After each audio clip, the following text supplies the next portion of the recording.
We breaking bread, yeah. We breaking bread, yeah. We breaking bread, yeah. One conversation at a time. We breaking bread, yeah. We breaking bread, yeah. We breaking bread, yeah. One conversation at a time. The Breaking Bread Village. One conversation at a time. The Breaking Bread Village. One conversation at a time.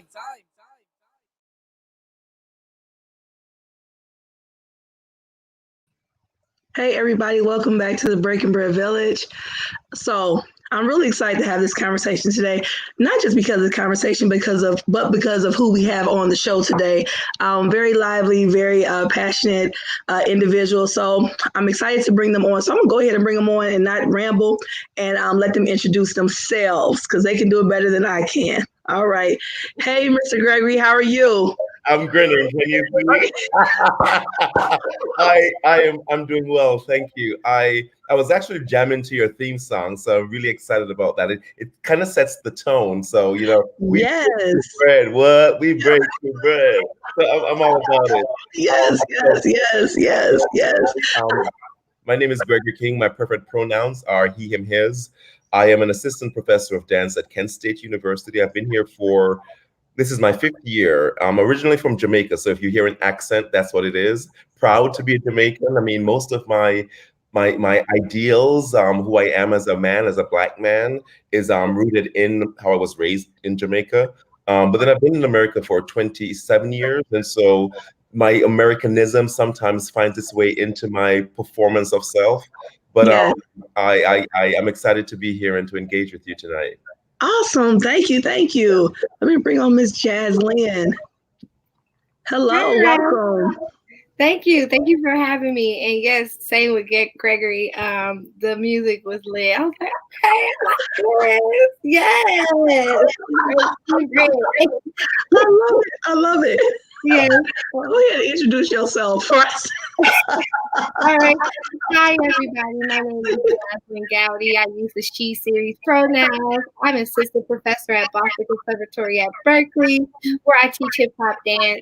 I consider myself an interdisciplinary performing artist scholar who likes to incorporate technology as well as use different Afro-diasporic modalities to create stories about my life, mostly. Awesome. I want to say I love your frames of your glasses. Those are really cute. Yeah, I like that. I want to just give a shout out to the young man who made that song. He did it for me for little to nothing. He's a really passionate young man. His family actually just migrated over to Tanzania. They just moved out of America over to Tanzania. So they're doing a lot of stuff. They're very big in the community. So they are very artistic and just have so many talents. So made that for me. So shout out to him. He did a great job. So yeah. I told him I want something that fits my personality. Okay. So he came up with that. So yeah, so I appreciate that. Well, I'm just really happy that you guys are on today. It's just really nice. I love the arts. Anybody knows me knows I'm very passionate about the arts. And, I've heard different stories and, I just want to reach out to you guys and just get some of your take on your journey throughout the, your artistic journey, and just kind of some challenges that you may have seen, some bright moments, some stories, whatever you want to share, for inspiration for others who are kind of coming, behind you all, because it's tough out here. It's tough, in the arts sometimes, just trying to find your space, identity and all of that, and also still be true to yourself, and that's the thing is that, I don't want people to take away from themselves. So I'm going to start with you, Gregory. I want you to talk to us a little bit about just kind of how you got into the arts and what called you to it. Yeah, I must first acknowledge, whenever I have conversations around the arts and inequities in the arts and this idea behind representation and inclusion, I try to frame the conversation so that people know where I'm coming from. Yes. And there's an understanding that I need to induce into the space, and that is that we operate under the paradigms of oppression. We as a people, we do. I also want to say, being a Black man who lives in America now, that America, we exist because of the forced labor of enslaved Africans. And so a lot of times the conversations we do have, we force ourselves to not include the realities of our existence. So Okay. I want to say that and situate myself. Mhm. I dance for me happened serendipitously.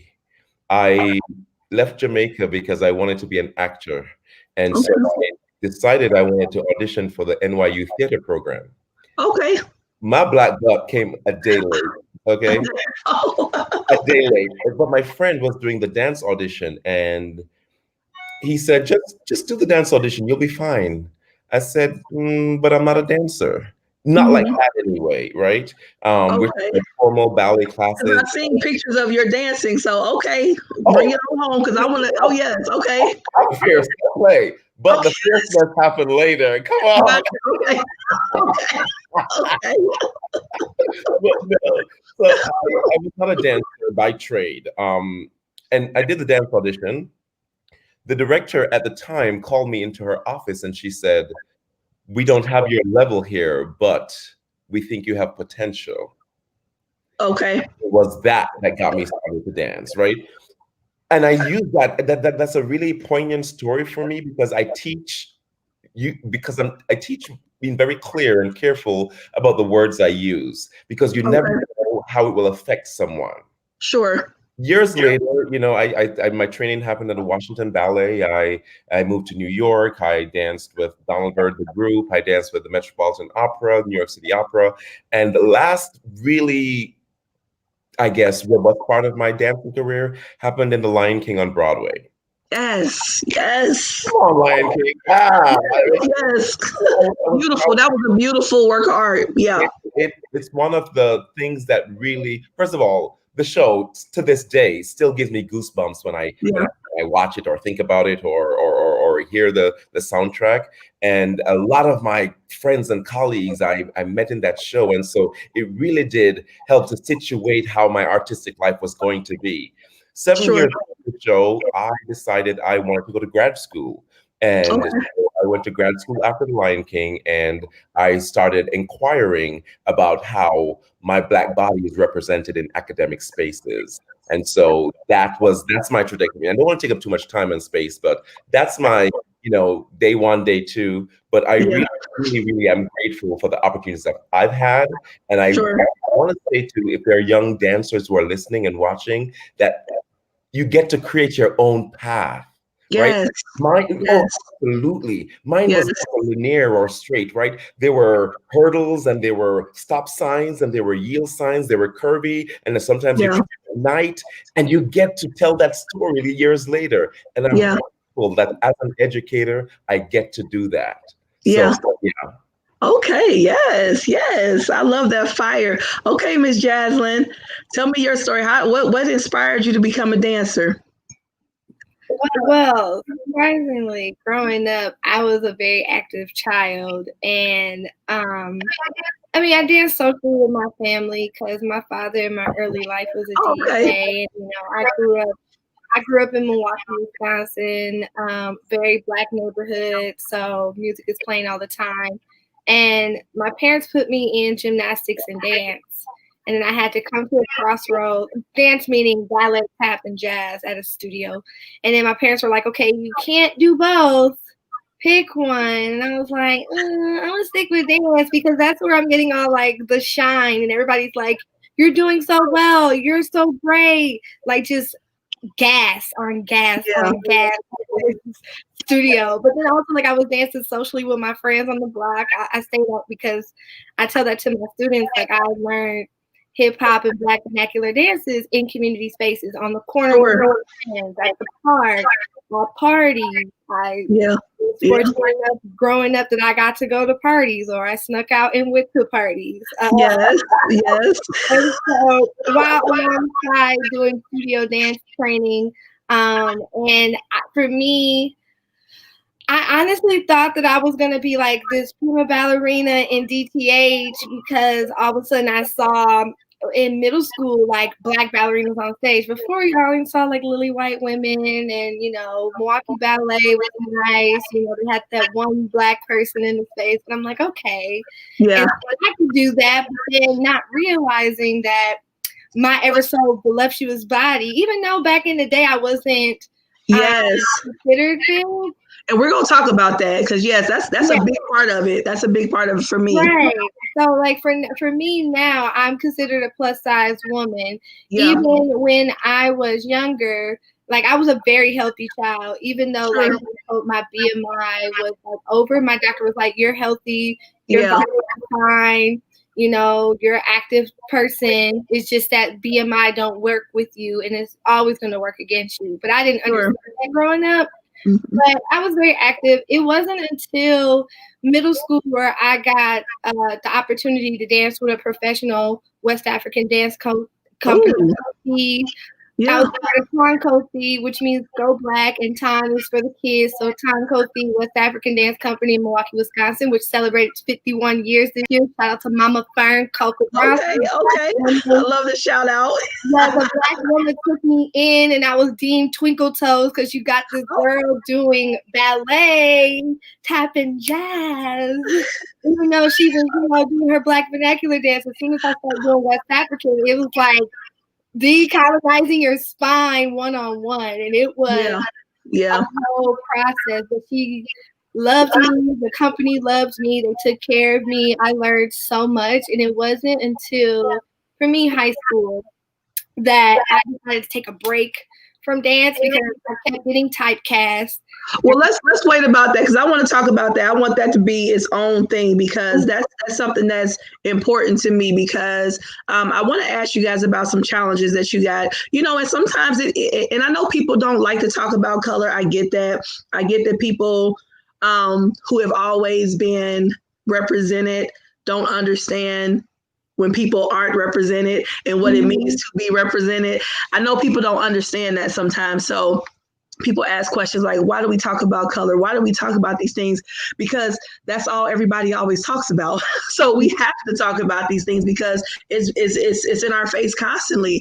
So we need to talk about this. We need to see each other and see each other's experiences. So I do want to know, being in the arts, and especially, I know because I'm a woman, I understand that, we get labeled a lot of times in regard. I want to give a shout out to Rose, to Harold, and to Ryan for saying hello. You guys were talking time, so I wanted to say hello to them. But what challenges did you guys get? And sometimes for being, a Black person in different spaces where you don't always see Black faces. What are some challenges that you got, Gregory?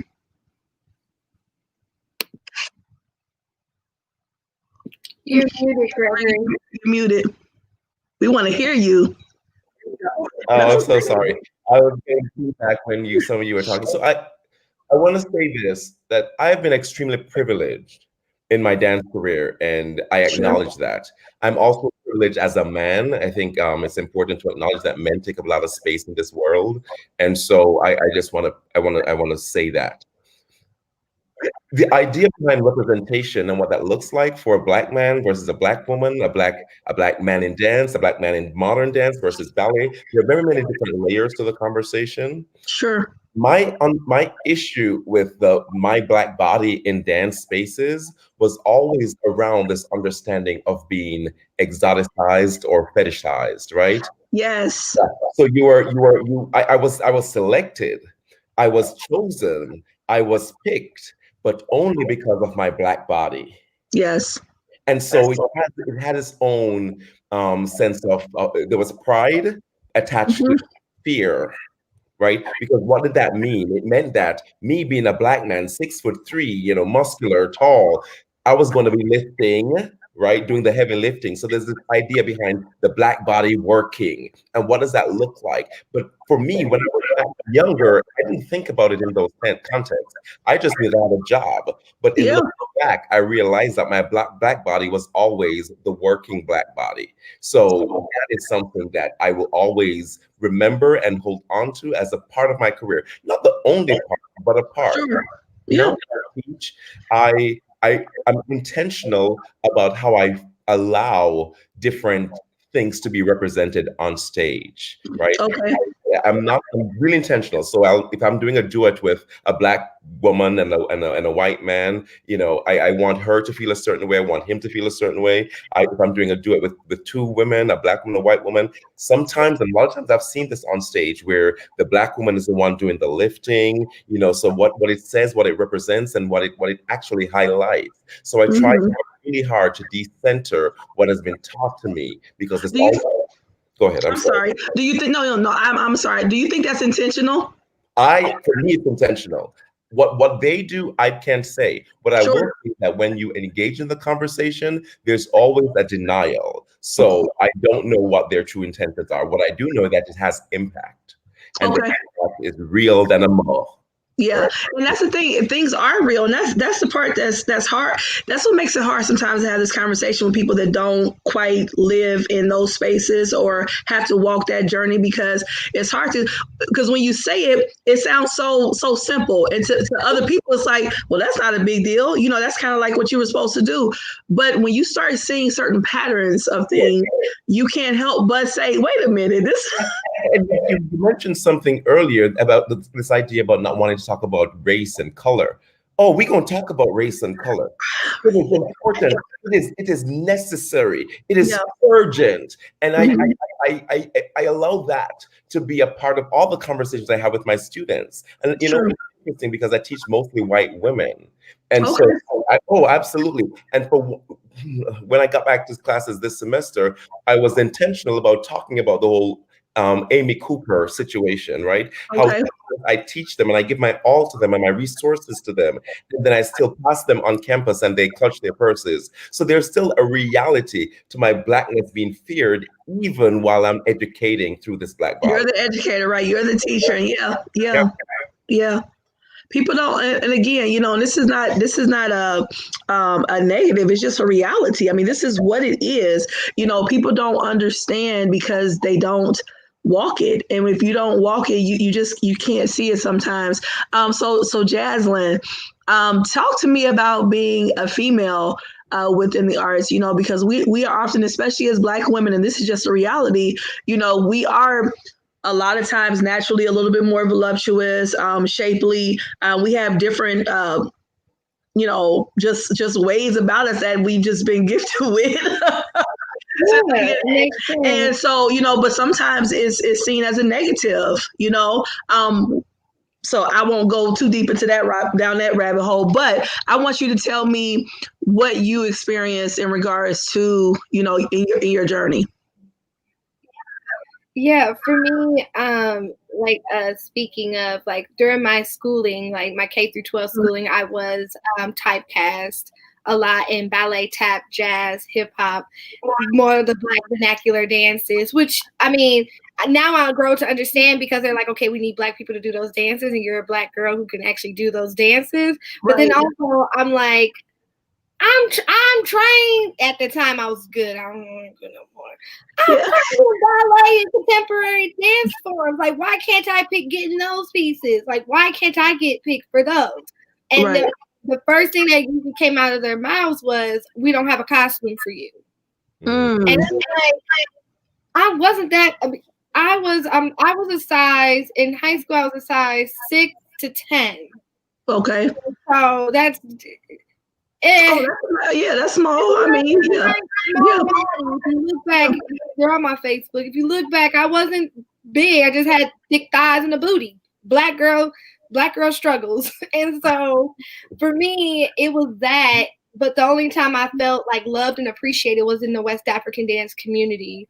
They were like, "Oh, let it go, release your hips." And I'm like, but if I release too much, I don't want to be seen hypersexual. But if I don't, that I'm not fully executing the moves that needed for different specific West African dances. So I ended up cutting dance from my life and joining United States military.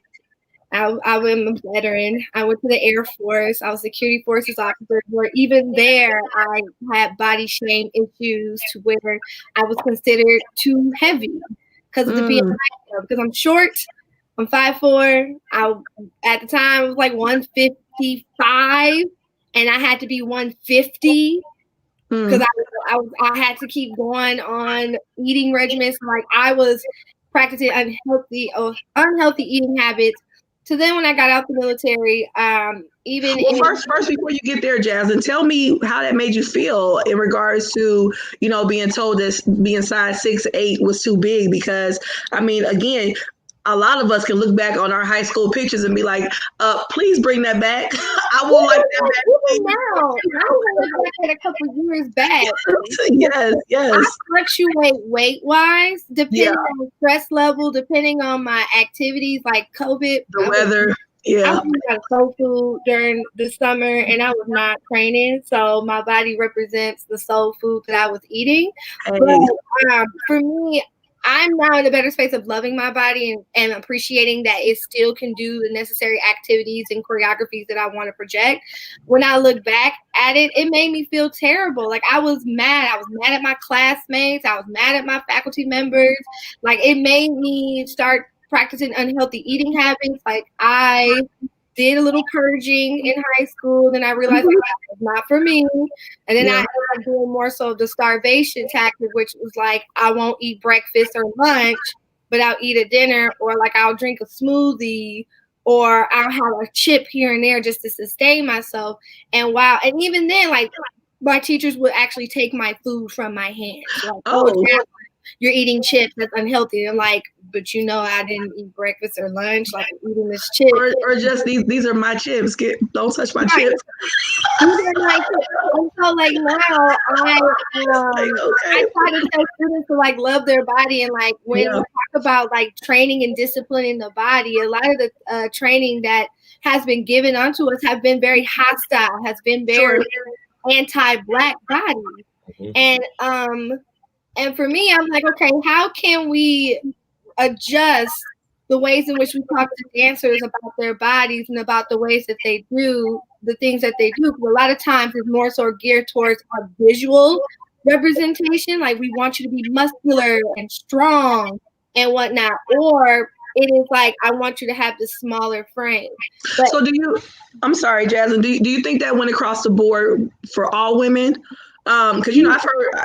Do you think that went across the board in regards to making sure their bodies were just right? Because I've talked to white women as well who have said that they were, kind of shamed because they were too big. Do you think that?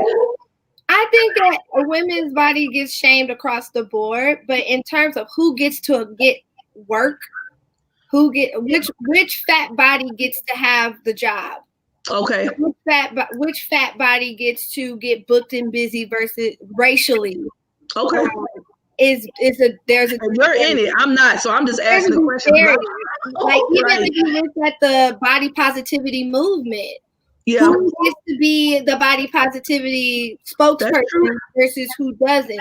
Look at both sides racially, spectrumly, gets the burn for being a plus size body loving being. The ones who are darker hue tends to get it the worst, tends to get the stereotypes, the negative stereotypes attached to them. Which is true. Right. And what I see even in the dance community, and I got to speak, me and my homegirls, Alex and Daviana, who go to Ohio State where I got my MFA, we made a panel about Thick Like Me. And we talked about different performing artists who were thicker Blacker women doing the work, and the ways in which we have been trained to think about our bodies. And even in that panel, like listening to young girls talk about their bodies and talk about how they've been trained, or even having elders in the space randomly come up to me with like, oh, I missed your panel, but you should have named it this. You should have named it the voluptuous body or the pleasant plump body. I'm like, no, I said thick like me for a reason, because I'm thick. It's me. Right. And it's like the body is very touchy subject. The Black body is a very touchy subject. But for me, I just try my best to be loving and positive to myself, and to let students know, like for them, let's talk about colorism. Yes, Alex. Well, and I'm glad Alex said that, because I was going to mention that even within our communities, light versus dark and all of, that's still very much happening today. Because even when you said about, representation, even when Black people are represented, a lot of times they will grab someone that is a little bit lighter, looks a little bit closer to a different shade. So that is a thing as well. Gregory, I want to ask you, why do you think it's so important for representation within the arts? Why do you feel that is I call it a necessity, because I'm big on representation, and that's across the board. I believe everybody should be represented. Why do you think it's so important? So sip on that tea. Come on now, sip on that tea.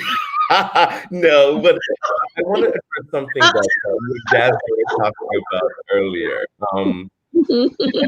Just say, initially when I spoke and I talked about how we operate under the paradigms of oppression, this is why it's important to contextualize the conversation you're about to have. Yes. Dance has been its own colonizer, right? There are these standards that happen and appear in dance, and you go, who created these standards? And because of these standards, you're continually and consistently living in the sense of dread, fear, or not good enough. Seriously, and within the paradigm, you're talking about your size, you're talking about your color, you're talking about your genre, right? Yeah. You have ballet and modern, which in academic structures, in the university settings, those are the two mandatory genres you have to take. Everything else is relegated to an elective, which means you can take it if you want to, you don't need to. And those are the African diasporic forms. So you have these forms, these ballet and these modern forms that are centered around what you need to do to be able to get a job. And those are the forms that people will identify with and consider you a dancer. Anything else, you're doing it for fun. You're not getting paid. Yes, that's interesting. Okay. So those are some things that people may want to consider. Even in the audition process, you go to an audition, chances are you're going to have to do a ballet bar before they can assess your ability to dance. Ballet, that is the standard. You have to do ballet and modern. Okay. And some have gotten rid of. I'm sorry, Jasmine? What you say, Jasmine? I'll say something for most institutions, many of them have gotten rid of the ballet bar. So for the most part, that has been the history of dance. Sure. What I'm trying to do at my institution is to ensure that we evaluate students based on their talent, not on their ability to dance ballet or modern. So what I've implemented is this idea that everyone is going to do a solo. And this is not new. I think Onye Ozuzo did this at Columbia College, right? You do a solo, absolutely. You do a solo. Let me see if you can dance. That's your talent. And then at the beginning of the semester, we can evaluate your level based on the forms we teach here at this institution. Then the studio space, which is another level of hierarchy. You get into the studio space and you are forced to stare at yourself in this mirror, right? And now you're judging yourself. Am I too fat? Am I too skinny? Next to somebody else. But the mirror also acts as a colonizer. You are constantly evaluating yourself. So there's so many levels to this understanding of what dance can actually do to you. But for me, I want to always inject into the conversation, is the stage, listen to me now. Take a sip. Okay. Take a sip. Now, I'm judging. Is the stage only for the classically trained ballet body?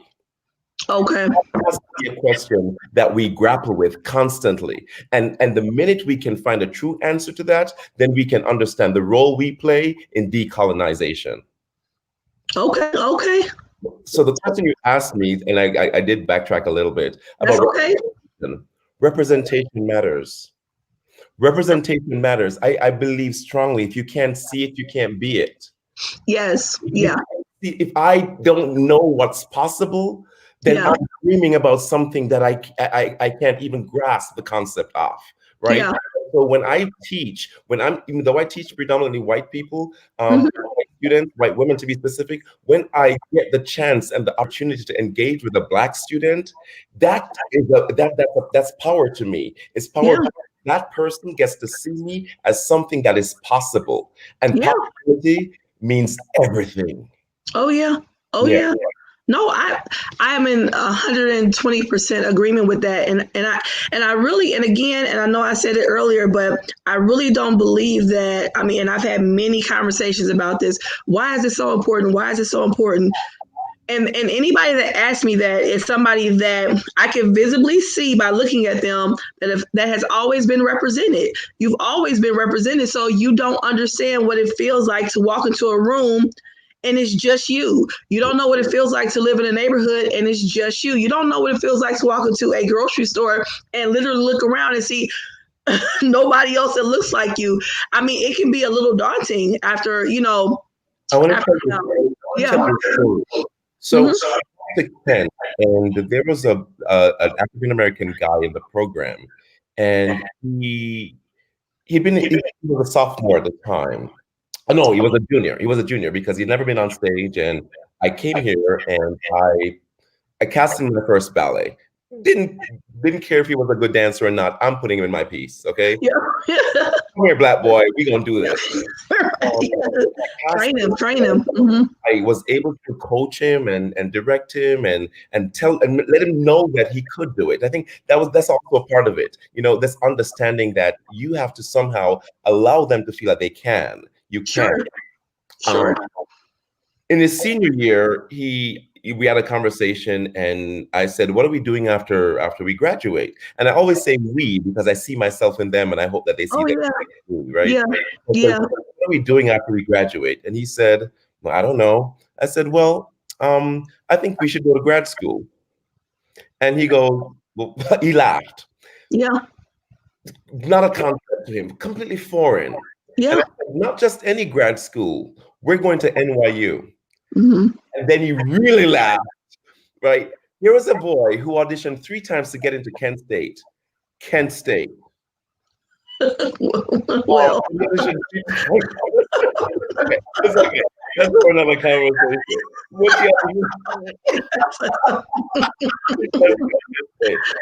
And I'm going to go to NYU for my master's. Are you crazy? I said, more about it. Because I knew that he could.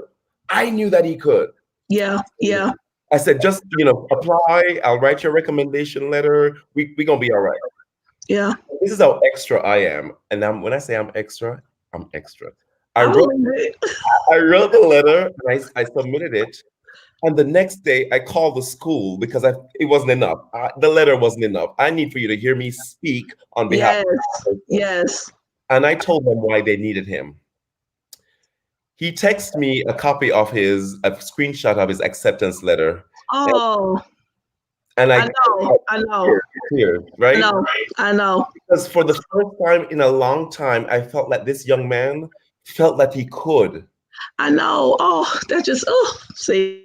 And that's why representation matters. This is Lane. This is what I believe in manifestation. I believe in sowing seeds, and I believe in seeing some outcome. So that is beautiful, and I absolutely love it. And like you said, he finally believed in himself. I'm sure. I mean, because he probably thought, like you said, that was never even obtainable for him. Yeah, that was like not even on his radar. So to even have someone believe in him and then see you doing it too, that's the thing. People don't understand. He's seeing you doing stuff and you tell him what you're doing and you tell him, well, you could do it too. And he's like, well, maybe I can because he did it. So maybe people don't understand the power in that. So, and I could go on all day about that, Jaslyn. Tell me why it's important for you, representation, especially, what really struck me about your story was when you said about being in the West African dance group, and how they took you in, that's that village mentality, that mother, come on, child, I'm gonna help you. We gonna do this, and build you back up. Tell me how that felt, because I'm envisioning, these hips swaying and, the way the movement, the African dance is just, it's so beautiful to me. I love it. So tell me how that felt for you to finally feel, appreciate it. Like, hey, this is enough. Yes. Yeah, it was a journey. It was a long journey, and Gregory, you mentioned Onye Zuzu. I was a similar student in my undergraduate career who did not perform on the main stage performances, and it wasn't until Onye Azuzu came to our school and put me in a piece and was like shocked of like, well, why hasn't she been in a piece? What's going on? Like, she can actually dance, and I'm like, I'm more trained than all y'all up in the school. Type deal, and she was the one who told me to go to grad school. I didn't think grad school was a thing for me, and so you know, for me, like when somebody fully sees you. Say that again. When somebody fully people don't understand what seeing a person really means. Like you like not just like see like the ability that I can do on the stage. I know I can entertain you. I'm an entertaining individual. Like I can laugh. I know I can like, you know, grasp your attention. But when you see all of me, understand like the nuances that make me and the little things that I do or like little quirks that I do, that makes me feel like I belong in this space. That I have a space here. And also the fact that, you know, there are people who are looking at me behind me. So like I'm creating, you know, a lane for them too. Yes. Even if I'm not like plowing the lane, like this is for you, but it's like, no, the things that I do reflect on my community, but then also gives a space for them to see me and many other people who look like me as a way of like, yes, I want to do that, or I want to do something similar. So I am the person who's like, you know, see it to believe it. And also not just that, but like also having people believing you and actually pouring into you love and life, but then also correcting you, because you know I had some people kind of scholarly like part of that village too. The village will correct you. Oh yes, they will call you out. They will snatch you up and be in love. They will do it in love, but it hurts sometimes. I take it all in stride, and I appreciate each and every one of the folks that have poured into me, you know, aesthetically, financially, you know, verbally, physically, emotionally, spiritually. Like I am a manifestation of all the dreams and aspirations of my ancestors and my community. And I just walk in that. And I just hope and pray that I can pour that back into other folks. Sure. Yeah. Yeah. Go ahead, Gregory. Yeah, I'm twitching a little bit because the idea behind the village really does resonate with me.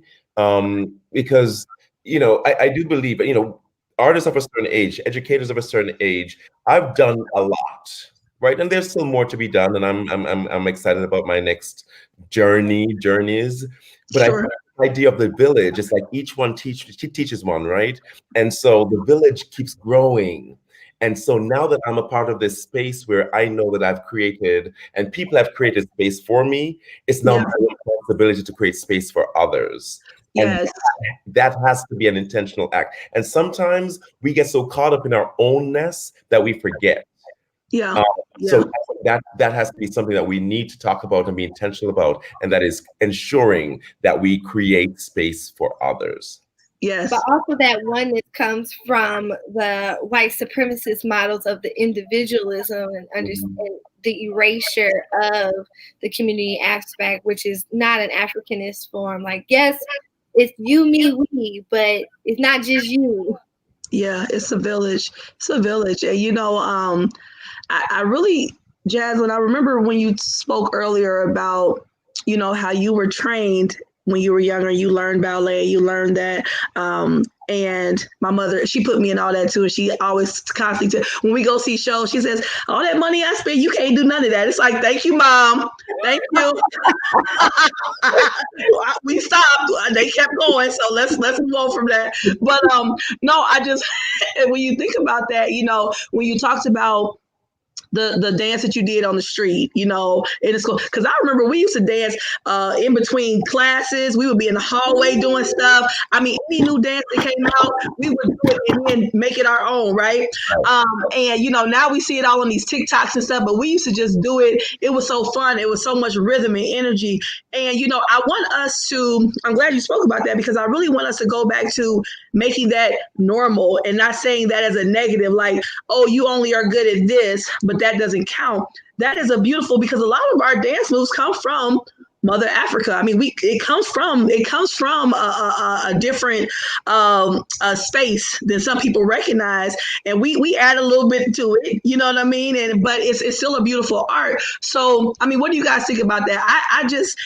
I get tired of people acting like that's just ratchet or that's this or that. It's ratchet. Listen. Ain't nothing wrong with my hair. Ain't nothing wrong with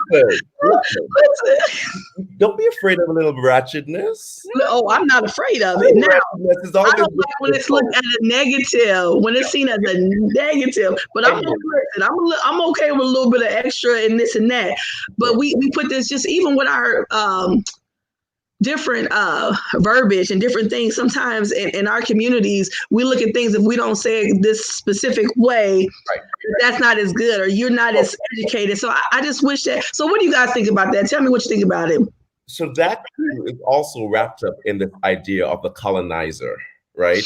So we continue to operate with whiteness as default. And if white people say you have to speak this way, white people say you have to dance this way, white people say you have to wear your hair this way. And we've adopted it. Yes. We are definitely functions of that kind of thinking, right? And so we have to retrain ourselves. We have to go, okay, back up. Why am I asking the questions? Why am I doing this? And sometimes we have to push back. The truth is, we're all dancers. Yeah. This is what I believe. When you're born, and this is something I learned, in grad school. So walking is one of the most complex developmental patterns because it's cross. Yeah. You crawl, you run, or you crawl fast, and then you walk. Mm-hmm. But there's a rhythm to our bodies that no one has to teach us. Mm-hmm. And then for people who are not classically trained or trained in academic spaces or trained in studios, you go to a club and you bop some music and you're out on the corner with your friends, or you're at your high school dance and you're getting however you get down. Yeah. An academic space, this box with this mirror and a teacher in front of you saying you have to do these things, and all of a sudden your idea of dancing switches. Yeah. And you throw out everything that is instinctive. It's a part of your being. Yeah, it's a makeup. Yes. I'm teaching my dancers all the time. I said, I need for you to bring your club dancing to what I'm teaching you. You cannot compartmentalize. I want all of it. Don't say for later. I want how you are on the dance floor, how you are in the dance studio, how you are on stage, to all combine so I can see and experience the fullness of your joy.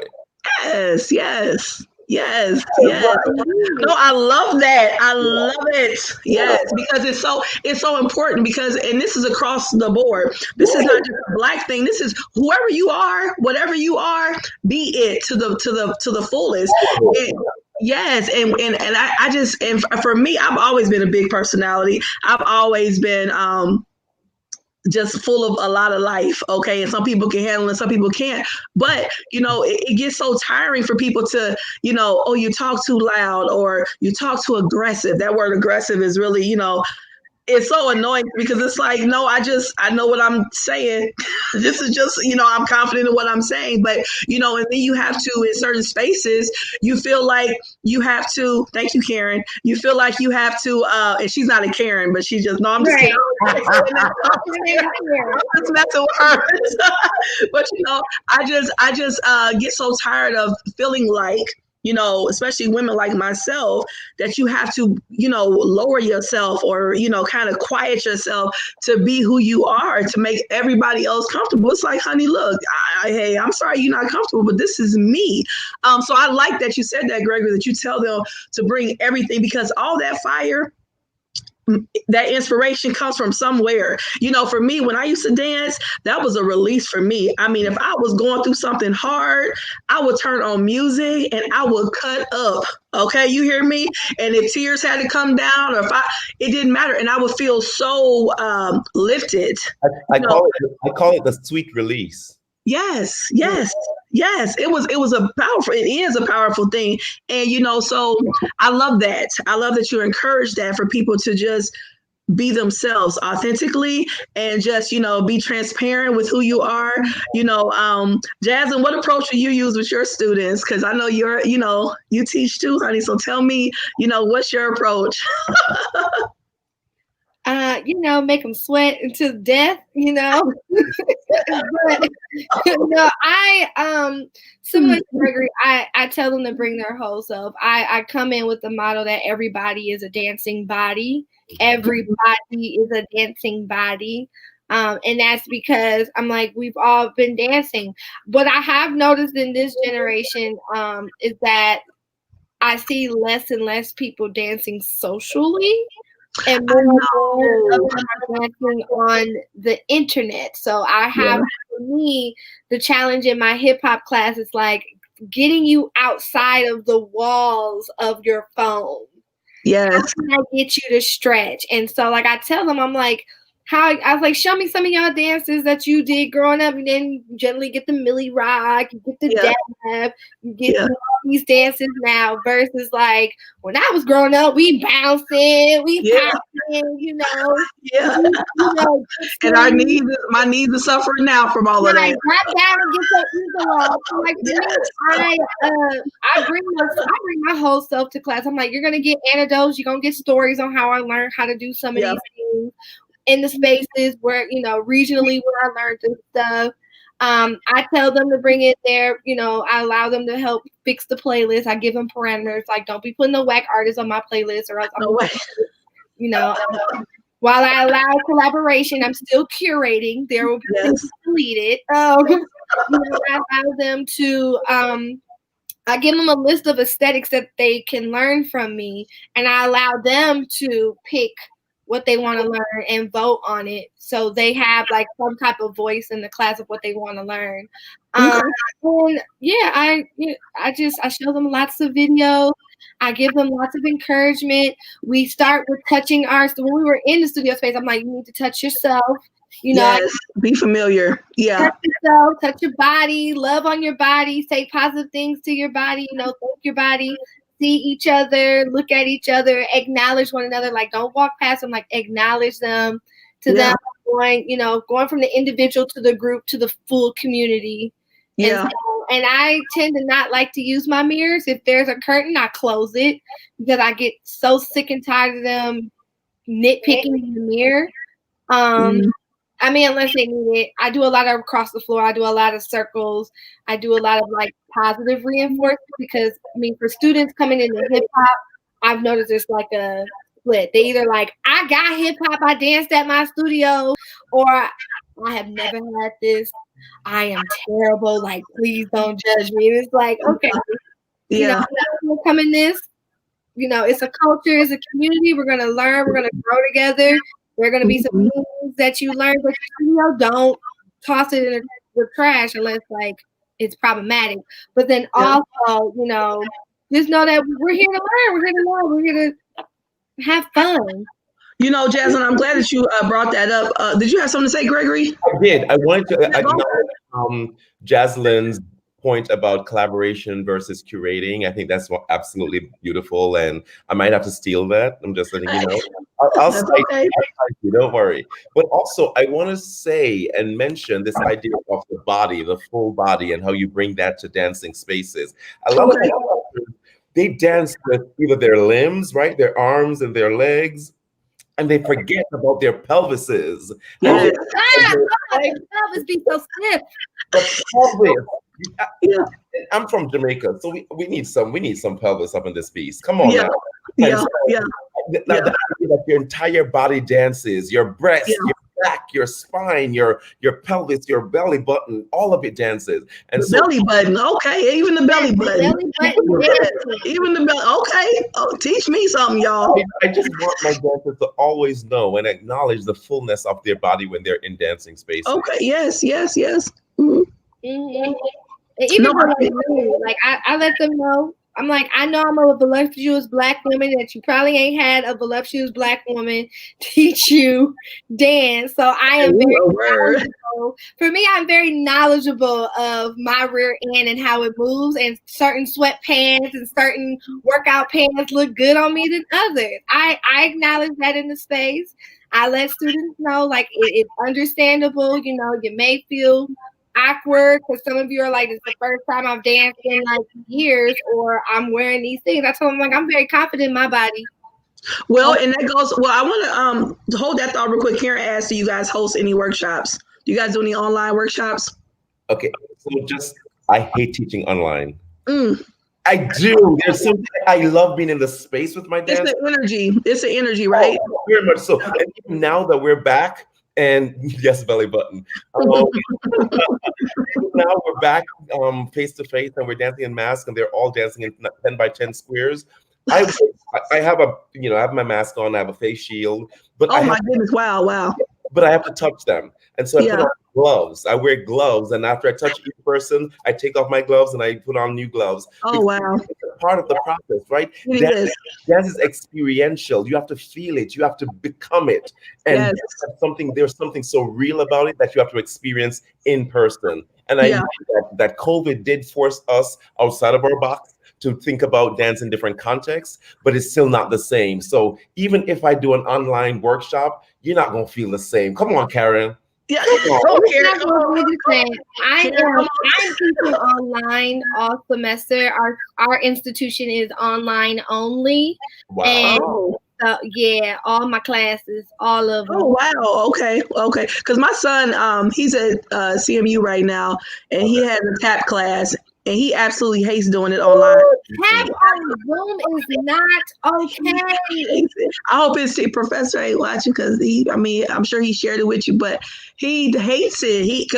Because we are very much touch people, energy people, connect people, so to be so disconnected with that type of thing, it just seems like it's doing it a disservice. Sure. Yeah, I have to do like extra work to try to build the community. I have to do a lot. I do a lot more verbal giving and like activities to get them to mimic like studio, like sure. Like, okay, only 2 people on the camera, and I'm gonna be off to the side, and we're gonna blow up the chat like Twitter, and we're gonna like have positive affirmations. And I'm gonna give you the critique, because y'all don't know how to critique each other yet without throwing shade, and we're not throwing shade.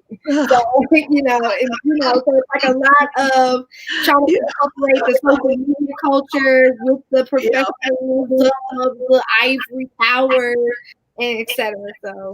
I find it interesting what you said earlier about how, because I was going to ask you guys about that in this day and age. How is it teaching dance with, she said not for me and my daughter, or for her daughter. Karen, you can get on there and dance too. You might have a little something extra you want to give. You never know. I was wondering about that. How old is your daughter, Karen? But what was your question? Yeah, so what I was going to say was in regards to this day and age, because the children and adults too do not know how to socialize. Yeah. People do not know how to be in the same spaces and actually have conversations. She says she's 15. In spaces, and so how what do you guys see different in regards to that? Because I see people sometimes in a room that's supposed to be a get together, and everybody's on their phone. And I'm like, hello, are we here? Because I love connection. I love the energy of talk and sound and feel and all of that. So what have you guys seen that's different? And has it been a challenge? You want me to give Jasmine? It's been a challenge in the Zoom space. Go next. Mm-hmm. Yeah, in the Zoom space, you have to curate the conversation, because you be like, how are you today? Blink, blink, blink, blink. And it's like, no, you have to like ask guiding questions to get them to speak, or you have to give them a prompt to get them to speak. Even for me, like in the studio space, a lot of them, like you just have to train. It's a training. You come into the space, a lot of them just drop their bags down and instantly are on their phones. I'm like, no. Yeah. No, we're not doing that. What do you do when you come into the studio space? They're like, I put my bag down. I go to the middle of the floor. I start stretching. If somebody wants to stretch with me, have a conversation. And sometimes I give them prompts on the projector when the projector works. Like, what did you eat today? Like, did you drink your water? Like, how many steps did you take? Like, random wacky questions just to get them to like understand, like get them in a pattern. And building relationship, right? I mean, because with dancing, and Gregory, you can go next. I mean, with dancing, you eventually will maybe possibly be connected some kind of way, right? Doing a routine or, you know, what have you. And you have to build that relationship, that connection, right? Gregory, what do you feel? So COVID did a lot of things. It, you know, first of all, she's overstayed her welcome, so she needs to go. Bye, yeah. But, COVID did reveal a lot of things, and one of the things I noticed was that it did show this kind of inequity, this and institutions are not really acknowledging it, right? We're these things go, oh, teach online, not realizing the things that come with that. One of the things being, we're assuming that everyone has internet. Let's not even go. That's okay. So yes, I had a show about that. We talked about that. Yes, it's true. We're assuming that those who do have internet have good internet, right? Maybe yes. It's a badly part of the country and it's spotty internet. We're assuming that people are living in spaces where they have access to multiple computers, right? Yes. What if my mother is working and I have two siblings and we all have one computer? We're assuming that we have space to dance. Yes. Yes. Right? Yes.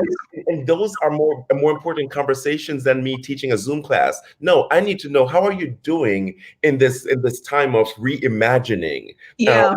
So COVID did force me to have deeper conversations with my students because which is good. I had to do constant check-ins just to ensure that they were okay. Yeah. That's part of how I teach. Yeah.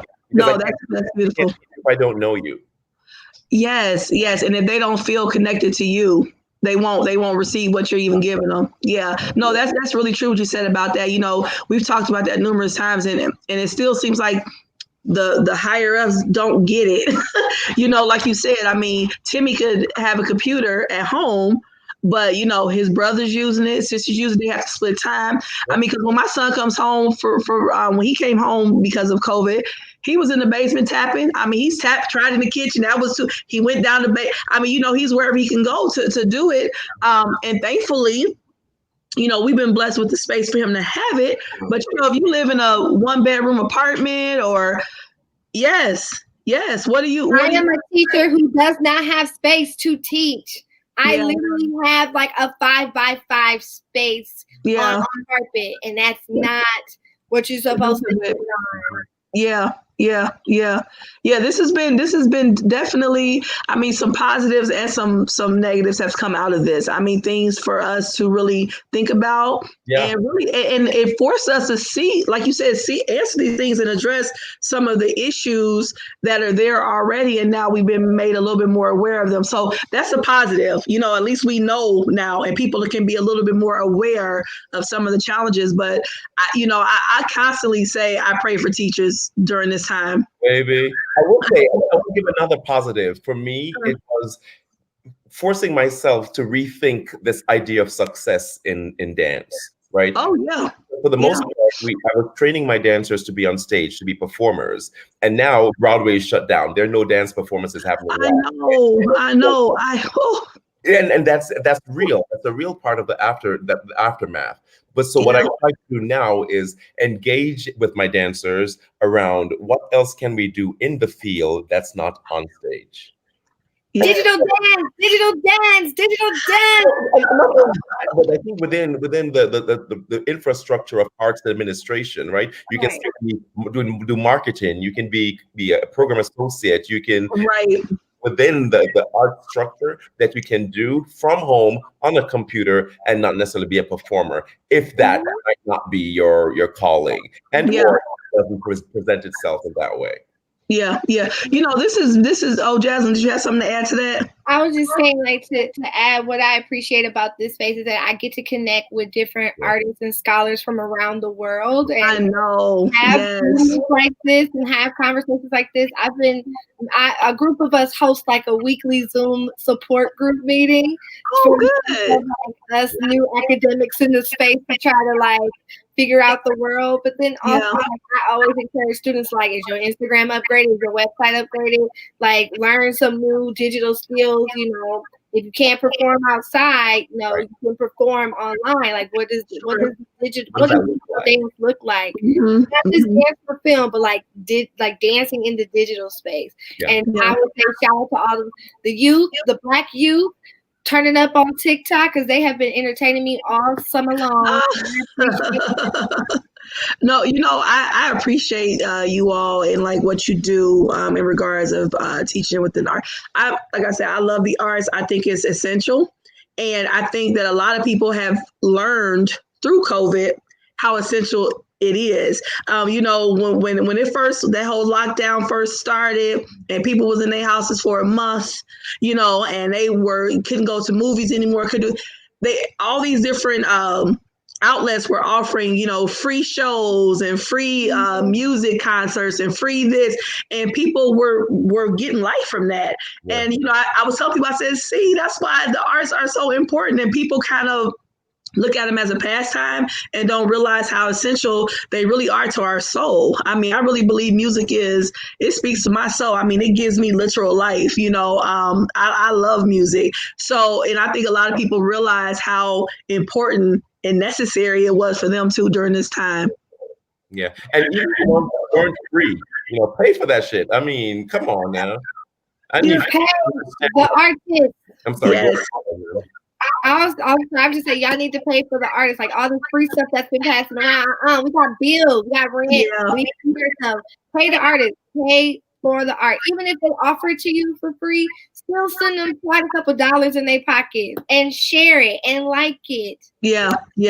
No, yeah. And that goes back to people thinking that it's like just a pastime. You know, people don't understand the sweat, the tears, you know, the energy, the time that goes into what you all do. I'm a big person on energy. I know I've said it 1,000 times, but it's really true. I mean, when you are teaching someone dance, you are literally giving of yourself. This is literally your energy that you're giving of, you know, to them.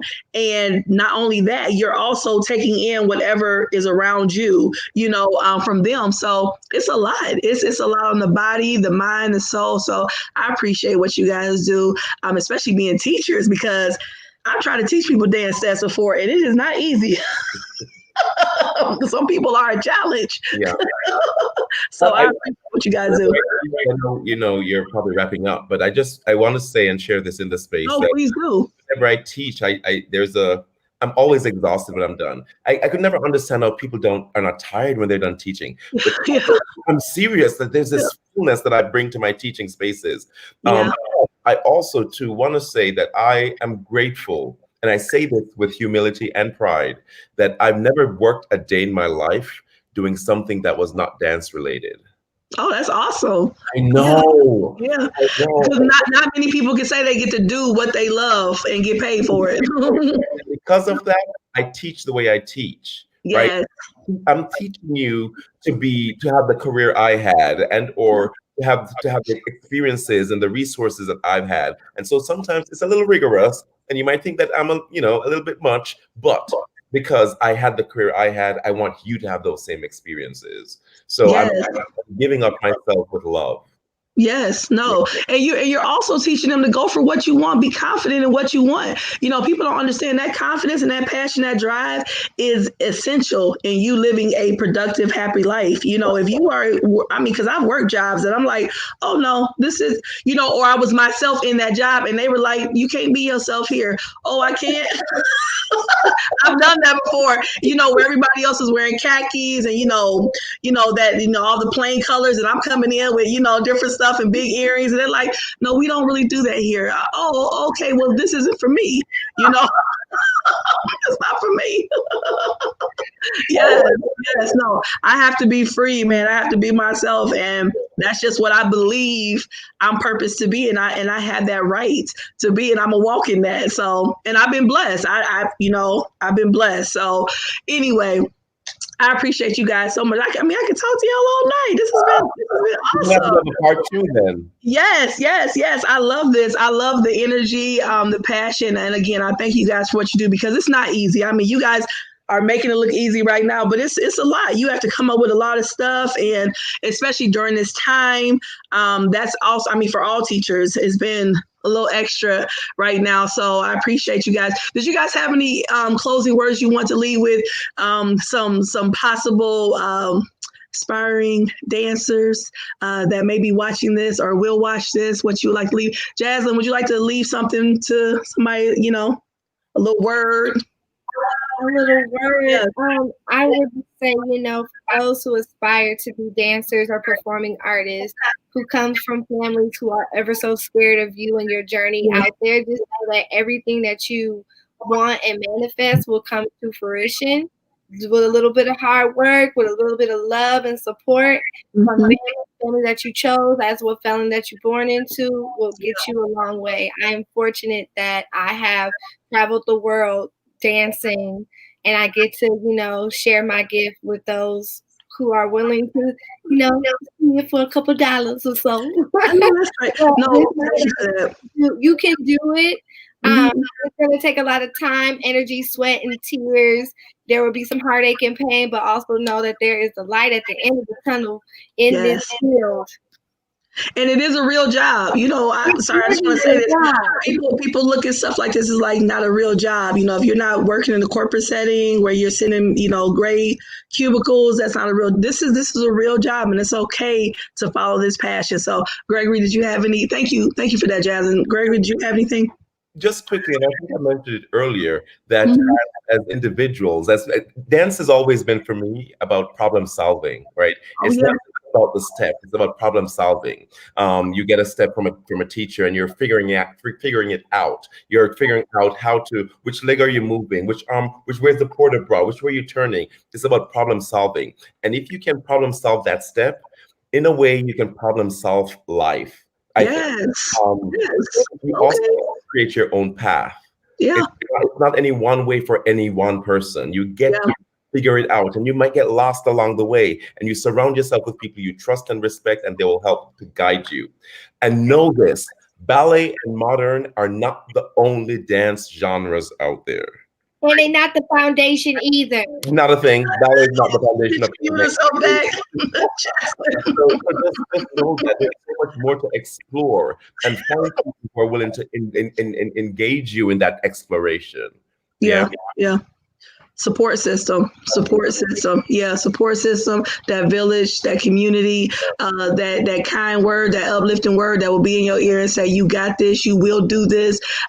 Even when you give up, to tell you, you keep going, don't stop. So I appreciate that in both of you guys, and I wish you guys the best. And all peace and love, because I really love what you're doing. At your places that you guys are at, I love it.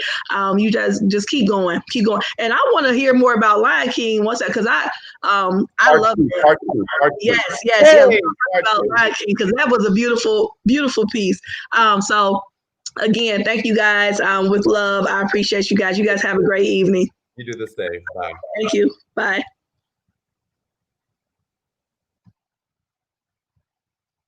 Awesome. That was a great conversation. I really appreciated both of them being on here.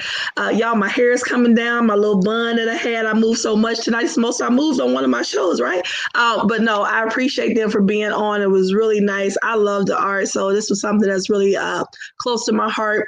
And I just love people following their hearts. That is so important to me. I teach that all the time to the little kids that I talk to, follow your heart, whatever it looks like. You get to create your own destiny. So whatever you want to be, you have to create that and believe in it and keep pushing forward. So again, I appreciate all teachers. I especially appreciate teachers that teach the arts, because that is a passion-led, a love-led, an energy-led teaching. And that doesn't take away from anybody that teaches math or teaches science, but I love the art. So that's why I'm talking about it this way. So anyway, again, thank you so much, Gregory. Thank you, Jaslyn, for being on here. And thank you everyone for watching. And you guys have a great evening. Thanks. Bye.